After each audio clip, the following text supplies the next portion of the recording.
ময়ূৰী তোৰ হ'লনে? বজাৰৰ মোনাখন সোনকালে লৈ আছো না। দেৰি হ'লে কিন্তু আৰু বজাৰ গৈ নাপামগৈ দেই।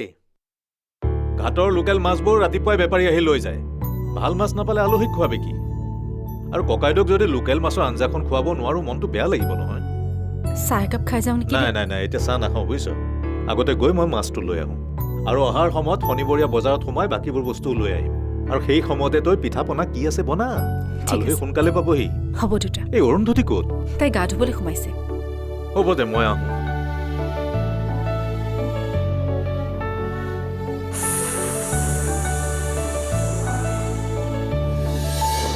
হেল্ল' প্ৰান্তৰ, আমি প্ৰায় যাবলৈ ওলালোৱেই। গৈ পাই তোমালৈ ফোন এটা কৰিম। তুমি ডক্টৰ ঘৰলৈকে আহিবা। খবৰটো তোমাক দিলোঁ। ফোন এটা কৰি খবৰ এটা দিবা। বাবা বাবা ক'ত আছ তই? সোনকালে কৰ। থিতাতে পোৱা ঠাই নহয়। 3 ঘণ্টাৰ বাদ।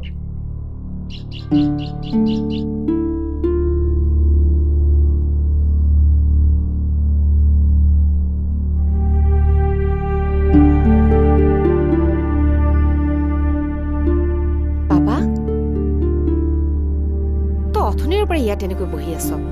আজি যে এটা শুভ কামত যাবলৈ ওলাইছ, সেই কথাটো তোৰ মনত আছেনে নাই? ইফালে ককাই কেতিয়াবা কাপোৰ কানি পিন্ধি তোৰ বাবে আগফালে ৰৈ আছে, অথচ তই এতিয়ালৈকে ওলোৱাই নাই। ককাই চিঞৰি আছে, গা পা ধুই সোনকালে ওলা। মোৰ যাবলৈ একেবাৰে ইচ্ছা নাই জেঠাই। তহঁতে বাৰু মোৰ কথা নুবুজ কিয়? তই জানো ককাৰ মনৰ ইচ্ছাটো পূৰণ নকৰ? যিজন মানুহে তোক ইমান কষ্ট কৰি পঢ়াই শুনাই মানুহ কৰিলে, সেই মানুহজনৰ ইচ্ছা তোৰ বিয়াখন পাতি দিয়া। তই এইবোৰ কামত বিধি পথালি দিছ কিয়? ককাৰ প্ৰতি তোৰ এয়াই আন্তৰিকতা নে? ককা আৰু আগৰ দৰে সুস্থ সবল হৈ থকা নাই, বেমাৰী হ'ল। তেওঁৰ শান্তিটো জানো তই নিবিচাৰ? সেইদিনাখন কেনেকৈ ধৰ ধৰ মাৰ মাৰখন লাগিছিল দেখিছিলি নহয়? বয়সো হৈছে, কোনদিনা কি হয় একো ঠিক নাই।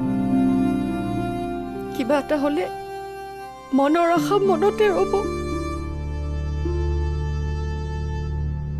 তোৰ মুখত সুখ আনন্দ হাঁহি দেখিলে তেওঁ আৰু বেছি দিন জীয়াই থাকিব। ককাই তোৰ কাৰণে যিমানখিনি কৰিলে তাৰে বিনিময়ত তই তেওঁৰ মনৰ আশাটো পূৰণ কৰিব নোৱাৰনে? জেঠাই, হ'ব দে বাবা, তই আৰু অবুজ নহবি। ককাৰ মনৰ ইচ্ছাটো পূৰণ কৰ। আমি সকলো তোৰ লগত আছো। আমি আশীৰ্বাদ কৰিম, তোৰ জীৱনটো সুখৰ হ'ব। এতিয়া সোনকালে গা পা ধুই ওলা। মই তোক আকৌ মাতিবলৈ আহি এনেকৈ বহি থকা যেন নেদেখো। তোৰ খোৱাৰ ব্যৱস্থা কৰিছো, সোনকালে আহ।